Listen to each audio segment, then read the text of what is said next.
Good afternoon, traders. Russell Sandiford here for your weekly market update for easyMarkets. Well, last week the big story, of course, was the labour market report for the US. On Friday, that certainly came off with a bang. I wasn't surprised at all to see the dollar bid on the back of those numbers that came through. So the three key metrics, of course, the headline new jobs added number was shrugged off by traders. That was always going to be the case because of those hurricanes obviously recently hitting the US coast. But the other key metrics, the US unemployment dipping down to 4.2%. That is a very positive boost for the US dollar. That is also a 16-year low, which is very good. Also, the underemployment data is at a 10-year low. And how that can play out is the wage growth. The wage growth number was solid. That was enough for dollar traders and traders in FX in general to run with that story and get into that long dollar positioning. We saw dollar yen take a run higher, again up to 13.40 before a bit of a reversal to finish off last week. Now, talking about last week's video was very clear on the sterling weakness being that chart of the week. That played out very fortunately for me, even better than my target of 131.50. The sterling got pummeled down to about a low of 130.20 or 130.25 before a little bit of a bounce here this morning to start the Asian session.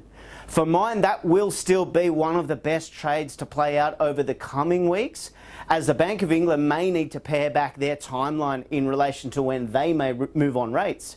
So what does that mean if you're looking to trade the sterling against the greenback?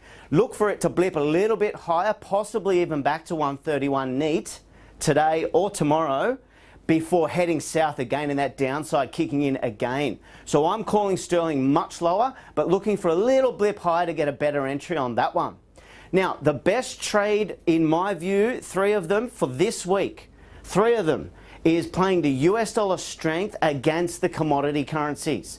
The number one way to play that out, of course, is going to be long dollar CAD. Dollar CAD needs to break that 126 though before we start getting too excited, because it's in a very big downtrend on the longer term charts and has a long way to get back up. Now, the other ways to keep it simple, keep it neat, will be structurally the Aussie's looking very weak now. Wasn't surprised at all. In fact, I told a lot of clients last week the Aussie should get down to and find support at 77.50, and we certainly weren't disappointed there. The Aussie dollar short trade last week was one of the best trades in the market. Now, it has since also done a little blip back to around that 77.80. So for mine, a short Aussie is the chart of this week, getting back to 77 or even lower. And the third one, I do like gold to move back towards 12.50, 12.55. However, I'm going to stay away from that trade because the North Korean headlines and the Trump tweets that can happen anytime can derail my idea that we will see US dollar strength dragging on gold. Again, the North Korean scenario can derail that trade, so I'll stay away from that short gold idea for now.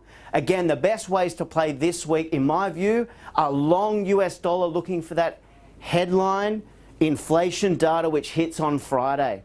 Why this is so important, traders? This, for mine, will be even more important than the jobs data we've just come through last week.